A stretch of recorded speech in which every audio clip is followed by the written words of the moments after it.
And 16. Call to order, May 8th, 2024, Toledo Planning Commission. Ruth Ann Morris is excused and Brian is excused, and Jonathan may come in early or later. And so the roll call will start on the left. Cora Warfield here. Ann Ellis is here. Dennis Sutherland, sorry, Ricky Dyson is here. Dennis Sutherland is here. Okay, and seems like we have some visitors in the hall. And do you have issues that you would like to speak about that are not on this agenda? No. Okay, would you like to say anything? And introduce yourself. You're just here to see how fantastic we are. Well, always, but no, we are on the agenda, so we're here in case you have any questions. Oh, okay. Yes. Okay, thank you. Yes. Okay. So, right now I'm going to call for an approval of the April 10th, 2024 minutes as circulated and reviewed by the planning commission. I'll move in that direction. I'll second it. Okay, all those in favor say aye. Aye, noting the absence of Ruth Ann, Jonathan, and Brian. So now we're going on to a decision item. It's an extension to the deadline date for the conditional use permit and variance approval, file number CU-2-23/variance-223, requested by Northwest Coastal Housing of Toledo. And Jonathan can explain that to us. Yeah, And folks have had a chance to go over the material in the packet. I can provide a quick overview, and then we also do have the applicant here as well to answer any questions, but kind of a short overview. This is kind of a project that was approved kind of for the second time through the conditional use process last year, and it allows the conditional use process allows by right a 1-year kind of renewal as long as that's submitted in time before the deadline. In this case, this renewal was submitted well ahead of the deadline. I can report that we had a meeting where there was city staff, county road staff, and then Northwest Coastal staff at the meeting and their partners. And that was a good meeting to kind of talk about next steps and where we're headed with the project. The project included in the staff report, there were several conditions that were approved as part of the previous approval that's being renewed. And we're making progress on those. And I guess one of the things that has been completed is the talk about the partition application in there, and that partition is done and recorded. There's I guess another condition on there is that the barn is removed, and the city's right now working on similar to all other buildings that are older, we have to do an asbestos report. So the city's moving forward with that before that barn's removed. There's that I guess those are kind of, and then in terms of access, that was why the county was at the meeting, and I think there was a lot of progress there. We talked about a single or double access during that meeting. The condition was open, but the proposal right now is a single access on the south side of the lot.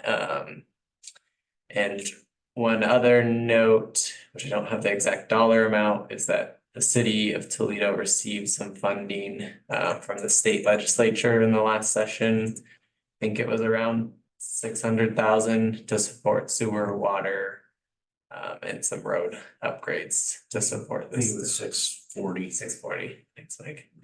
Well, And this is, basically the renewal of 1 year by right, and that's kind of how the conditional uses are currently set up in the code. You get that one year renewal. I don't know if now's the time to ask the question, but this, shows that this was approved back in 21. I remember when we initially approved this. Now, This is the second conditional use renewal. Now, will this be the last one?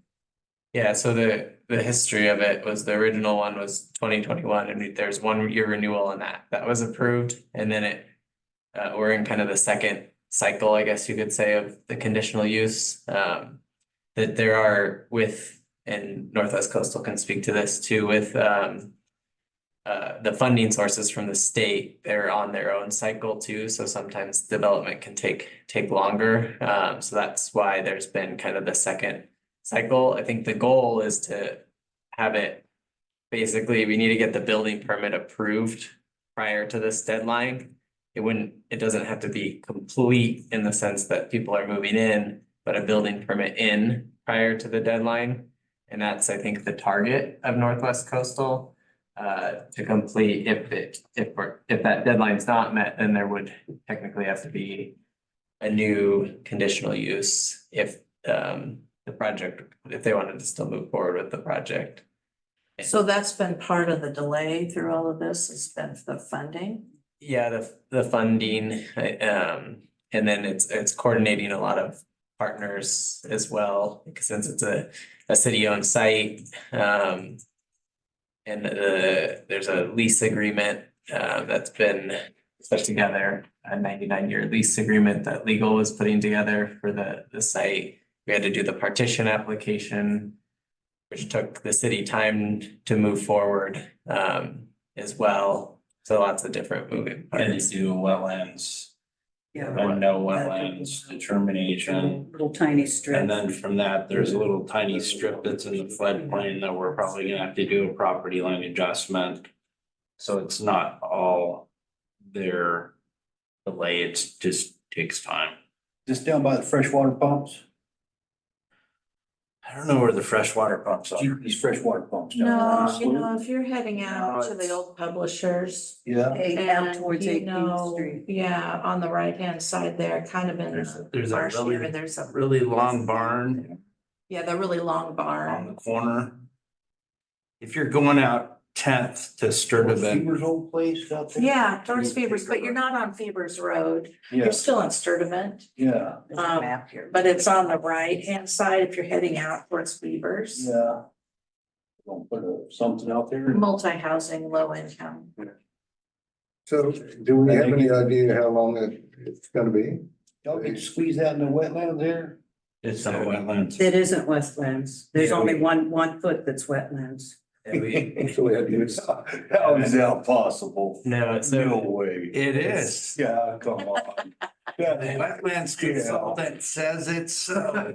I went out and looked at it. Oh, come on, yeah. so it was partitioned. I mean, there's wetlands on, if you Yeah, want there's to, wetlands right along. everywhere. Yeah, so everything on the other side of the freshwater pumps, when they Project 2000 come in and they raise the level of the bathtub is what it's called. That flooded everything all the way up back towards the Wall Lake. So we even get so much of a rain and everything That's floods River back there Road. now. Remember, there's River Road. that's- Everything. You raise the bathtub, what it's called, where it catches fresh water. They raised it a couple inches. That means millions and millions of gallons of water are trapped back there. And We is in That the flooded city. everything, so- That was like 20 years ago, though. no, it wasn't, it was 2000. Well, yeah, it is. I worked there, so I know all about it, yeah. Nearly a quarter of a Yeah, century. and that's why all that now is all wetlands. It wasn't before. See, now you're on the saltwater side, so I get it. Yeah, okay. So anyways, what's before us is an extension. That's funny. Yeah, it is. That's Yeah, really funny. yeah, definitions can get Yeah, funny. that's, So- And I guess in terms of That's history, the city's lot it was a larger lot, and that's why the partition happened, is because in terms of the zoning, most of it was zoned natural resources, about 19 acres, and then there was a small portion, the upland area, what we're calling it, that was zoned residential, and that's where this development is proposed, is on the residential zoning. And then we did have the wetland consultant independent wetland consultant that was hired to come out to look at that specific upland area to review for wetlands. Justin and I just didn't go out there with a notepad. Is that why we rooted up that other stuff that wasn't wetlands and now it is wetlands right there at the intersection? Because that wasn't wetlands before. Well, Then that we- was an exchange. Then wasn't it? we dug that out. and Now it's Yeah. wetlands. It Some wasn't property or before. It was- exchange. yeah. On cows. Yeah, because when I think that was because of East Slope. Yeah, when I East think Slope that- went in. No, we're on the southwest side of the highway. Over in the corner there, Highway. I think we broke that dike and made that main Yeah. wetland Turned that into wetlands. 20 years ago to, Because wasn't Sharon To- Brandstetter the mayor at that? I think so, to, I think it was related to, Yeah, to run cows in there. It's related to mitigation. mitigation of the industrial park. Yeah. Okay, There that you was it. go. I knew So that there that was we could yeah, build on like an exchange Oh, that kind of okay. went on. Yeah. Yeah. I always wondered. Because you- yeah. it. So the city shops were built. I think that's part of the reason. And there's a deed restriction on that you can't as much put a sign in. Now, I thought Joe in the Stinko ground. gave the city a bunch of land up there on the other side, the freshwater side.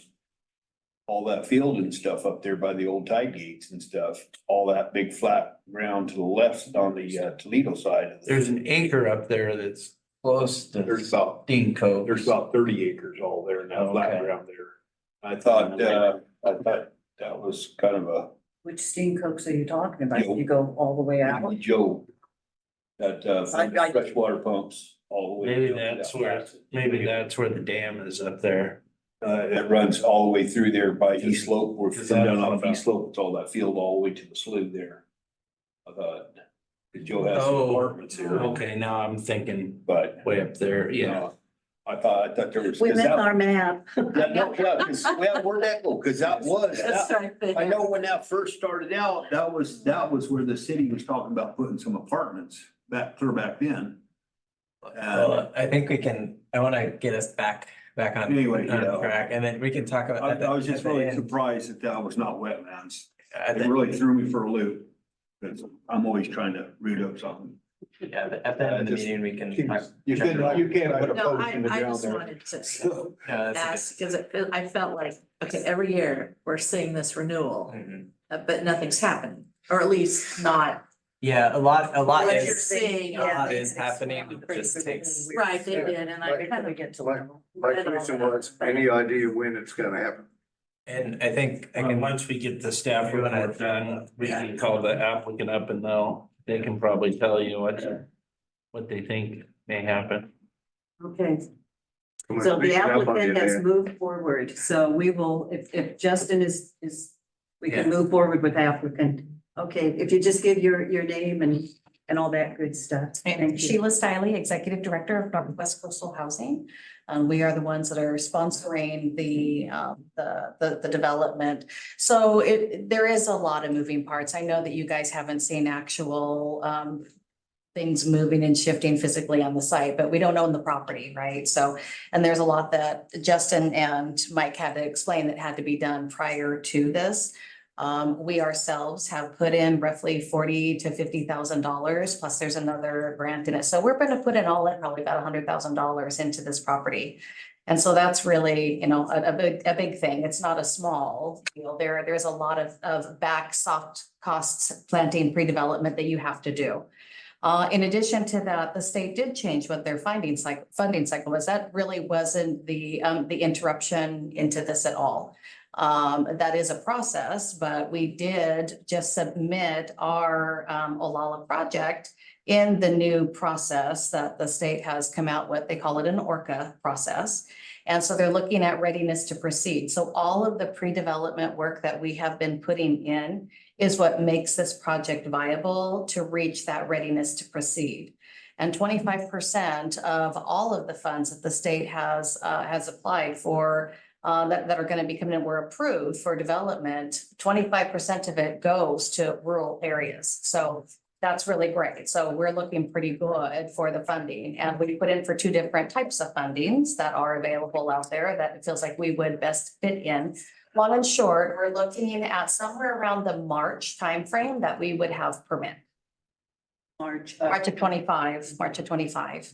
Yeah, but we have to go through their process now, which is totally different than they've ever done. So it's fun to ride that ride with them, but I think it's a very viable project. We have heard back that it's a very viable project, and it looks very good with our readiness to proceed with all the work that we've done. So, but there has been a lot of things that have been accomplished behind the scenes. The survey took a really long time. Them getting the petition took a while. The city did proceed with wetland survey. The city's been really great about trying to push for this project.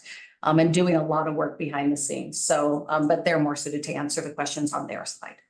Well, you could be close to another deadline. Oh, it's always close to a Well, I mean, deadline. another renewal, if you're expecting. Yeah. That building permit in March of 25.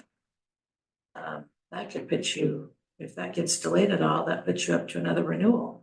Well, it's not until July, so we have a window there. No, my understanding is it wouldn't be a renewal, they just have to Have to review it. reapply. That's right. Yeah, Correct. and so there would be whatever that fee is for the reapplication, Right. but then it could proceed, you know, if all the ducks were lined up, so to speak. June. I would like to June, note that Jonathan came in about 6:15. it's, June June. 20. Okay, Yeah. good to know. Yeah, that's good. Okay, so does anybody else have any questions about this? Oh, one question. Did we talk to the state about that curve? Just there before the property?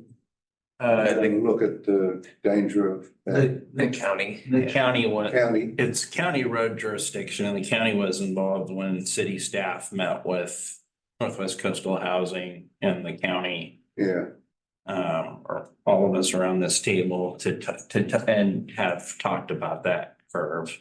so what? And was the your county. Decision made?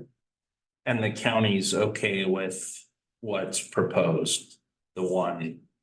To take that curve out or what? No, I don't know that they can take the curve out just with where the right of way is, but I think they're okay with the access as proposed. A single access at the Yeah, south. a single access on the south. Yeah. Right, and I understand that, A double was approved before. but we did talk about, talking to the county about getting that curve ameliorated. Yeah, so the kind of the original plan had two accesses.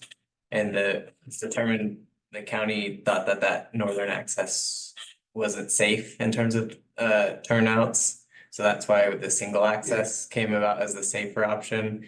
There's right now it's they had asked the applicant for a wider driveway access there, and then we're also separately working on trying to lower speed limits on that whole section of sort of it with the county as another option for safety as well. And then We've even asked them to turn over the road jurisdiction to us.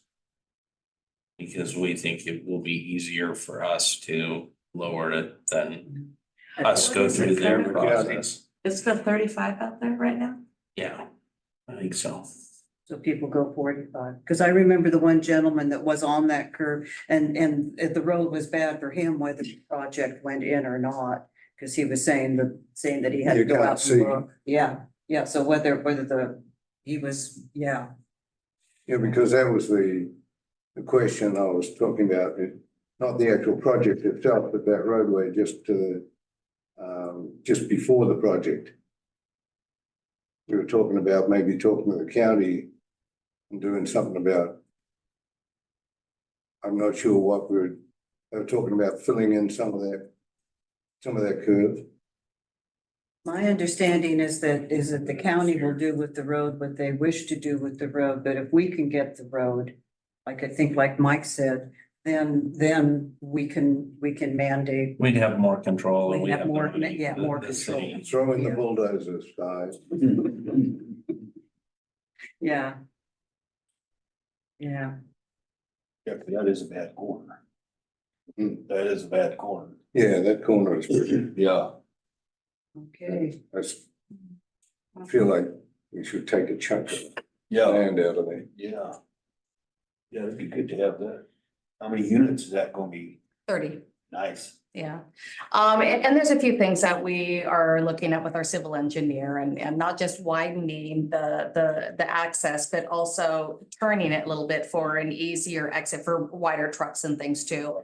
In addition to that, you're concerned with, water. I mean, obviously, we need to bring in a whole lot of fill. Oh, no, that's great. I just Gonna couldn't be believe coming that in. it was, Yeah. it was okay. Cause, we own the whole upper half of everything. So from the high school on up and Yeah. hope they give me the same satisfaction.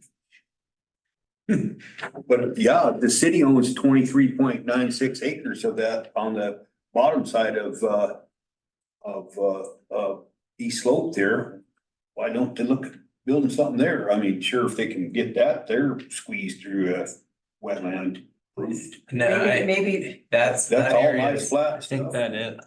that area is, I guess, it is zoned natural resources in there, and that area, I think, would be considered a wetland in there. The project in that area that's been considered, this is separate, and I don't want to get way off on a tangent, was potentially having a trail connection from the elementary school across that for safe routes to school, but that's the only type of project that's. Oh, so no building in there, huh? No. Oh, cause that'd be, what a way. they discussed putting a ballpark in there. Yeah, and Yeah, that but didn't, I don't think that'd be. that didn't. No, I'm just saying lots of, there've been lots of ideas, Yeah. good ideas, but whether or not. Once they're Doug feasible. walks on it, it's over with. Yeah. So, So yeah, cause you could build all kinds of good stuff there. Yeah, and that, I think, Campground's harder there than it is where this other thing's going on. So. I mean. If it wasn't for that tide gate, it'd all be saltwater. So at this point, I think we've kind of discussed it, unless there's anybody else has any questions for the applicant or for staff regarding the extension. We'd go ahead and I think we need a motion to extend. Feels comfortable doing that. I'd make a motion. Well, Ended. don't we have to, isn't the thing that we need to read in here? Motion, do you have that, Dennis? Oh, thank you. Yeah. This, I Thank think, you. You went, I mean, I think a lot of times we have, yeah. yeah, I mean, there's no, is there no motion in here? it's No, just, because this is the motion could be granting an extension for, Yeah. at the bottom, just saying granting an extension for variance and conditional use. Yeah, just at this right here. Oh, okay, Yeah. okay. Do you And see then- that on the letter, Dennis? At the very Um, bottom. From the city of Toledo where it says. Well, I forgot my glasses. Oh. That's why, you wanna hold this for me? Yeah, I'll make a motion to extend the variance. And I'll second it. Okay, all those in favor say aye. Aye. Aye, noting the absence of Ruth Ann and Brian. Yeah, and just to clarify, the variance and conditional use extension, yeah, just for the record. Yes, it's, yeah. As per written, that's. Yeah. CU 2-23. So now we get Thank to you go for coming. We'll send a letter. on to Dahl.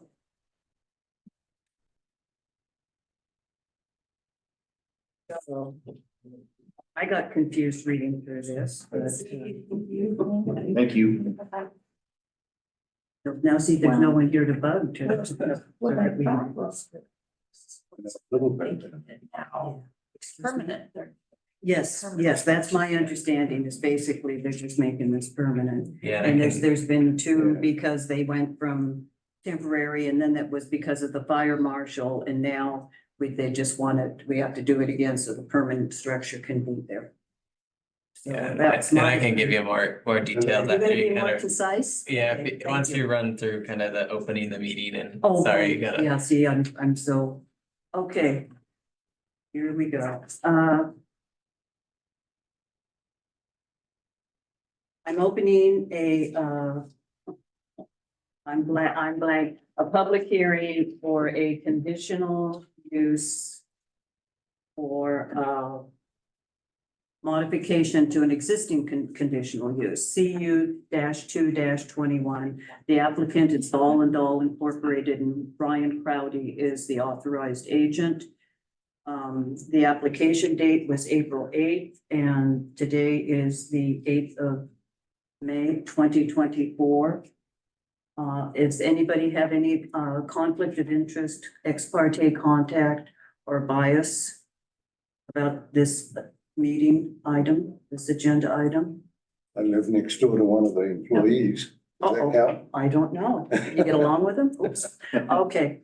All testimony or evidence presented toward the request being heard must be directed towards the relevant criteria contained in the Toledo municipal codes to other city plans or policies or to other criteria which a person believes pertains to the request. All persons shall raise issues with sufficient clarity so as to allow the planning commission or others an adequate opportunity to respond to or resolve the issue. Failure to address a criterion before the close of the hearing record precludes an appeal to the Land Use Board of Appeals based on that criterion.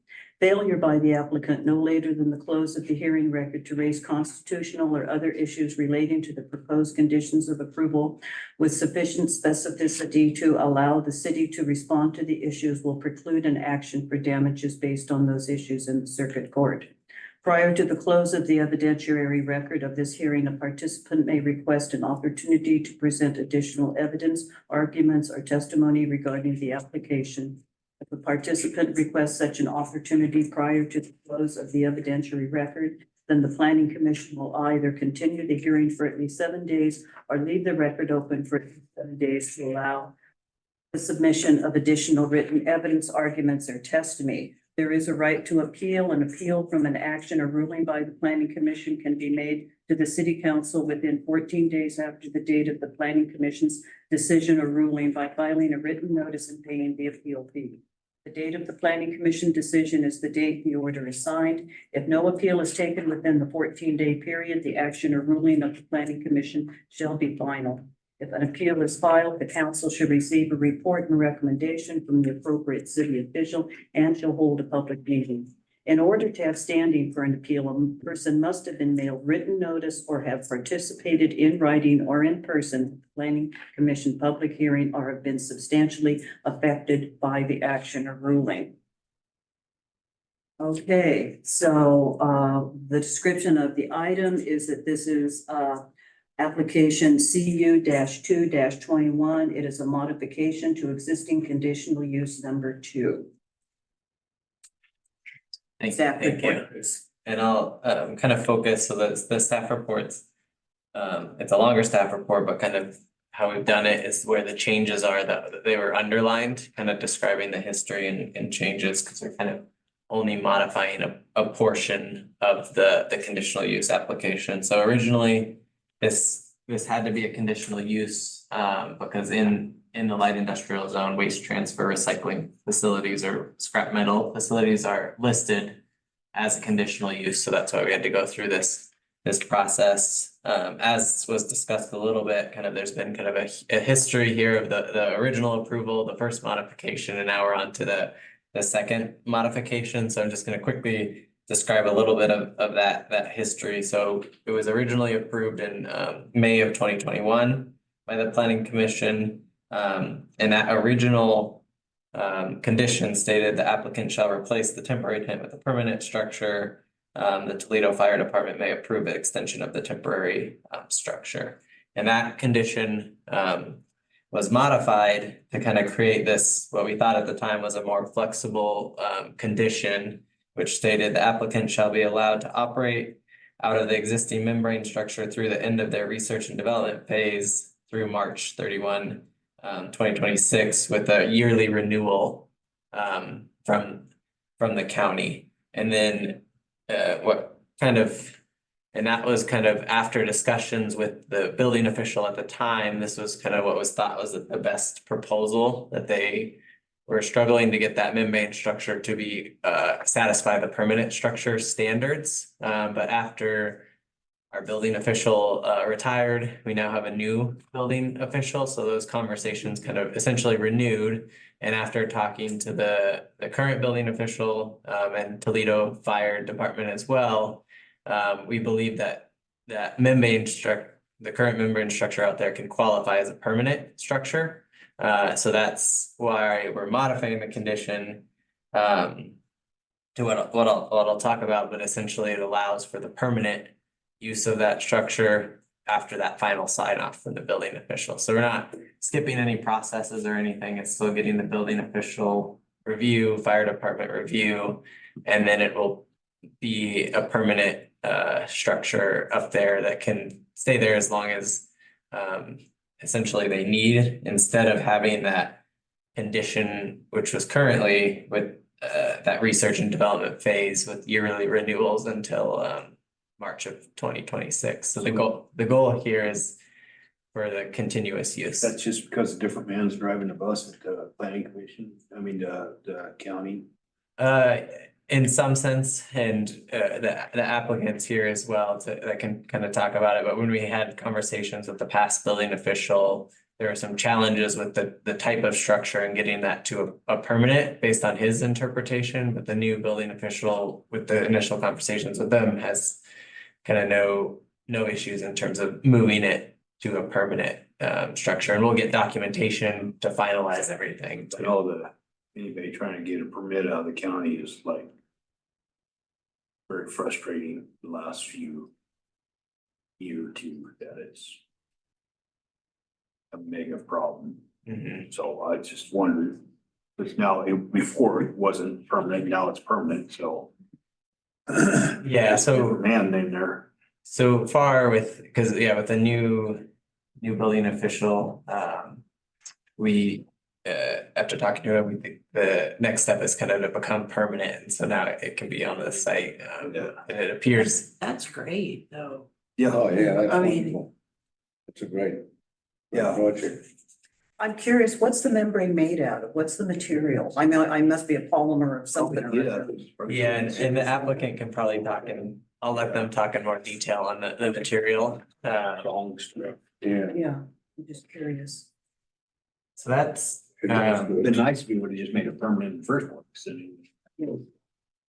yeah, and that's, with conditional uses, there's this option to modify them if there are kind of changes. So if the structure also changed sizes, if they wanted to make it bigger, that's the type of thing that would come to the planning commission. Is considered a modification. Yeah. This one, it just happened to be, you can also modify conditions, and that's essentially what we're doing here. So that I think the goal, once we get through this long term, it'll make it a lot easier for the applicant to kind of continue that use moving forward. And it's less of a barrier, I think, long term. And there's a couple other places where it's underlined through the staff report, but it's essentially summarizing kind of what I've discussed. And then ultimately, if you go to page 16 and 17 of this staff report, the proposed condition would state the applicant shall be allowed to permanently operate the membrane structure associated with the baling project, subject to approval from the Lincoln County building official by Toledo Fire Department and a valid certificate of occupancy.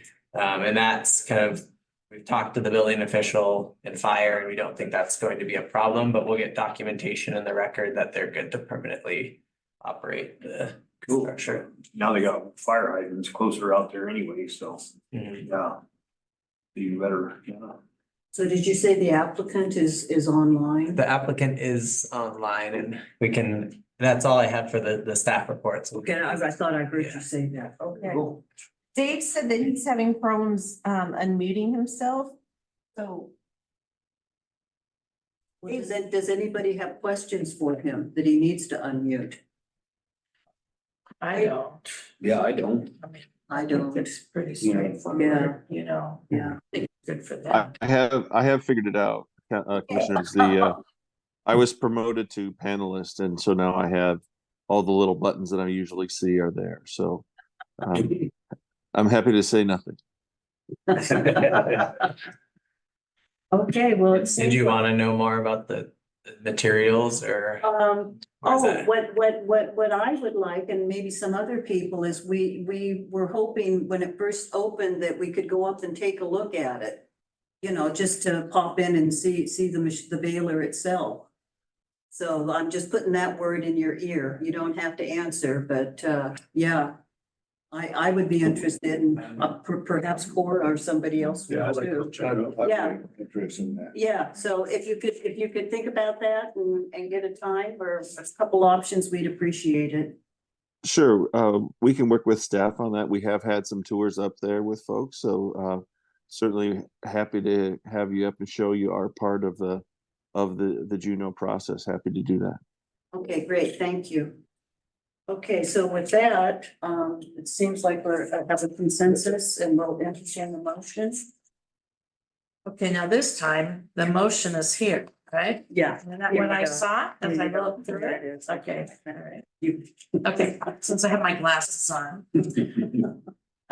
Based on the testimony received, the staff report, and the evidence and arguments before the planning commission at the public hearing on May 8th, 2024, the planning commission finds that the request by Dahl and Dahl Inc. and authorized agent Ryan Crotty, Mall Foster and Alongi Incorporated, CU-2-21, complies with the criteria identified in Toledo Municipal Code 17.64.050. The Planning Commission hereby adopts the staff report as findings, as well as the proposed conditions of approval for CU-2-21, and allowing for the correction of typographical and grammatical errors. Okay. It has been moved and seconded by Cora and Jonathan. All those in favor say aye. Aye. Okay, it passes, noting the absence of Ruth Ann and Brian. So thank you. Thank you. Joe was gonna tell me what off point, but Yeah, we'll make sure to follow up. We'll have to, if we do a tour and we'd have to notice it as potential quorum. Oh, If everyone's going to up there. yeah, I forgot about that. Or even not, even if not, it's practice to kind of just on field trips to notice as a potential quorum Okay, for the tour, and we can we'll work with them to try and find a time to maybe make that work. Okay. so now we're on to our addendum. I throw it in your lap, Justin. Yeah, and I just continuing to move through our partition and subdivision updates. I think I've started at the top here, and I'll continue to update this. This is a summary of updates reviewed by the planning commission. Just so with these bullet points, you can kind of see at what planning commission meeting each of these sections were reviewed at, and kind of where we are essentially, and kind of what we're looking at this week. So kind of this week, we're looking at the minor partition and major partition, and then the subdivision section in 1608 and 1612. But before we get there, I kind of want to backtrack to a couple of the things that we talked about a little bit, that there were maybe some changes in the last meeting. So I know last time we talked quite a bit about the serial partition question, and kind of what, after kind of talking internally and looking at different items, you'll see on the second page, it talks about serial partitions.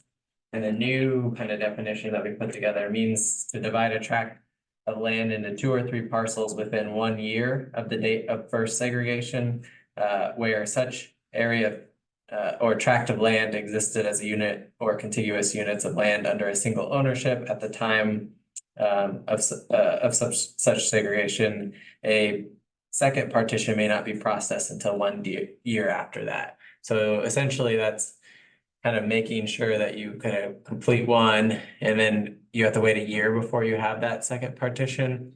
And then also something, we haven't looked at this yet, but there's density standards within the code. And I think that can address in there, we can address some of the possible concerns about ensuring that development's partitioned in a way that could allow for future partitions. And that's where I think that could be addressed. And I haven't been able to put enough thought into those density standards yet, but that my plan is to bring that section to planning commission at a later meeting.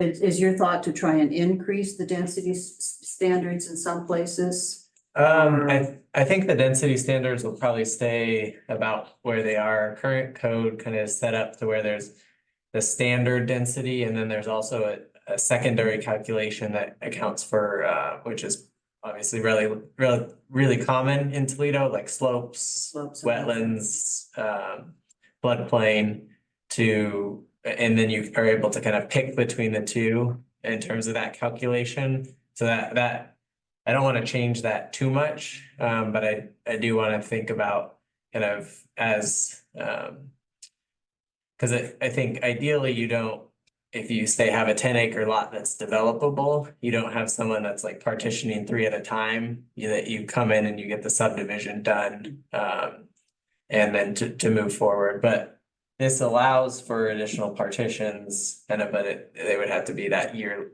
later. And that actually matches some of the language that's in the current code, so there's no real substantial change with that proposal there. Any other questions on that? The next, which I highlighted, we talked a lot about access in the last couple of meetings, but one thing that came up was saying dwellings or lots is kind of what we were going back and forth between. So we changed it to lots instead of dwellings. So minimum paved width for private access of 150 feet or less, and serving one. Actually, no, that should say lot 2. So that one also should say 1 lot, 12 feet, serving 2 lots, 16 feet. And then later on, it says no more than 4 lots shall have sole access from the easement. So I think I need to change that one last dwelling to lot. But that's what was decided on in the last planning commission meeting, is to have lots instead of dwellings. I think part of this is also recognizing that you could have those multiple lots and then ADUs. You don't want to prevent someone from having an accessory dwelling unit, which is also considered a dwelling unit. So you don't want to limit that on these partitions. Because our goal here is to kind of increase housing options. So that's why the switch to lots rather than dwellings. And that was a good catch by planning commission member Lundgren at the last meeting for a change. So we made that change. And otherwise, that kind of all that language on access is the same that we've reviewed in previous meetings, but I left it all kind of there for since we are amending a portion of that, but there's no other changes proposed. And then in 1608, this is where there's quite a few changes. They're all pretty much the same, but in kind of the current language, it references the planning commission. And this is where we've talked a little bit about in other sections, but we're changing it to where partitions can be reviewed and approved by the city manager or designee. So there's a staff level approval and there's still notice to neighbors as part of that. But it can move a little bit faster because we don't have to wait on the public hearing aspect. And now I didn't have a pen when I was reading this. It's somewhere in here, it says something about notify people for the hearing, and I was thinking, so they can attend, but there isn't a hearing for them to attend, right? Yeah, so we And I can't should, remember where that is, but it's somewhere in here.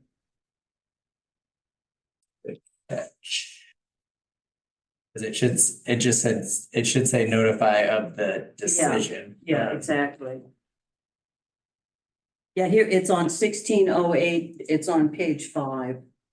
I think it's where that is. Notice to the public of the hearing shall be in accordance. And that should be notice of just of the fact that you're going to partition, is that correct? Yeah, Okay. so I will change. And I'll make sure it doesn't appear anywhere else too. What was that? What you suggest? What was that? If you look on page 5, Yeah. and so the second thing, it says notice to the public hearing, but there isn't gonna be a public hearing. Okay. People are gonna be notified, but there's not gonna be a Okay, meeting. City manager's gonna have all these people come in. Right, yeah. Yeah.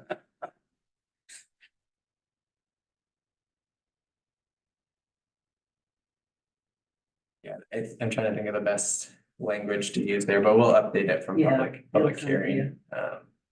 That's a good catch, and I'll search the document to make sure it doesn't pop up again in that for planning for partitions, because I didn't notice it again.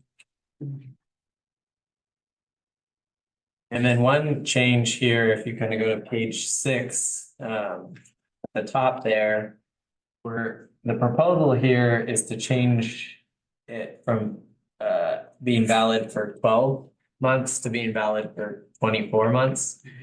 And the intent here is we run into this several times where planning commission ends up having to renew a partition because the surveyors are busy and it's taking a lot more time. So the intent here is to give kind of more time on that initial, but there is also will still be an option for 1 year. So you kind of have more or less 3 years to get it complete rather than just the 2, where it's the 1 year and then 1 year renewal. So that's the intent there, is to give more time. I don't think we would want to go more than that. But this does give additional time for someone to complete a partition, because we've definitely had to bring partitions back to planning commission for renewal, and it's an administrative step that is often kind of just a check off, and to make it easier on the applicant, we want to make that approval longer. I mean, it would be a city manager approval now, so you don't have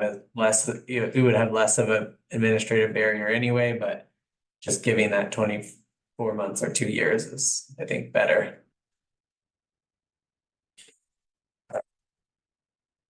And and one thing I didn't see anything on initial look, but I just want to confirm in terms of the state law side that we're okay to increase that, but that's one thing I'm verifying. That's, and Well, because just as a comment or a note on that. And now I haven't been on the planning commission forever, but have you ever had a renewal that's not been approved after the 1 year? there has been, I can't think of off the top of my head which one it was. We've also on property line adjustments, I know for sure we've had where we've renewed them and then they never get completed, and that is staff level that's reviewing those. But there have been ones, there was one, and now I'm trying to think of which one it was, where they came back and it was done pre me coming to the city in 2019, where it had approved and then they never finished it, and then we brought it back to planning commission. Is So it that duplex? That one? Trying to think of all of the ones that we've done. But yeah, I think that it has been. But most of the time, I mean, I guess what I was trying to say is, like you were saying, kind of stops some of the say bookkeeping things, but clerical things. But if you're generally gonna renew them after a year, I think your 24 months is probably a good plan. And save money too. There's less cost to the city for Well, notification. And it saves the Yeah. applicant money or hassle for having to Yeah. do all this every year. Yeah, and one thing we've run into too is where we've, and it was actually with the city partition is we had it signed, and then sent to the county, and then the county kicked it back to the surveyor, but then for whatever reason, we expressed our frustration. Their communication is to communicate with the surveyor, and they never let us know. So the surveyor had it, was making amendments, and then the city never knew that it never went through. We were kind of checking online to see if it was updating, and we didn't know until we called, and they said, oh, we kicked it back to the surveyor. And so I expressed concern about like that process, that they should also notify the applicant, because that's similar to how we do land use approvals, as we notify. And it's not getting, I think they didn't want to play middleman, but all it is kind of notifying of what the decision was. So that was another frustrating kind of aspect of kind of the process there. And I think just giving more time gives people more time to get through the administrative side, not just the city side, but you have to submit those with the county, the final plats. And then in 1612, there aren't too many proposed changes. I think the big one on page 9. So, and again, we haven't had a lot of subdivisions in Toledo, but this is something with phasing of subdivisions that you can do. And kind of in recognition of timing, we're pushing kind of things back to where that first phase could be done within 2 years, the second phase 4 years, and then the third phase 6 years. So giving more time. An applicant, they could propose phasing, but they don't have to. So someone could come in and say, we just want to do it all at once. They don't have to do phasing, but this is an option for applicants if they want to phase the subdivision. And this is sometimes if they're larger subdivisions, they're only planning on building a certain number per year. But this, I think, gives a little more timing flexibility there. And that 2 years aligns with kind of that 24 months, because the plat approval would also be for subdivision. The proposal is to change it to the 24 months. Otherwise, that section, there weren't any other proposed changes. I'm hoping to, at the next meeting, get more into the planned development procedures. And then probably jumping back to the dose density standards is my goal.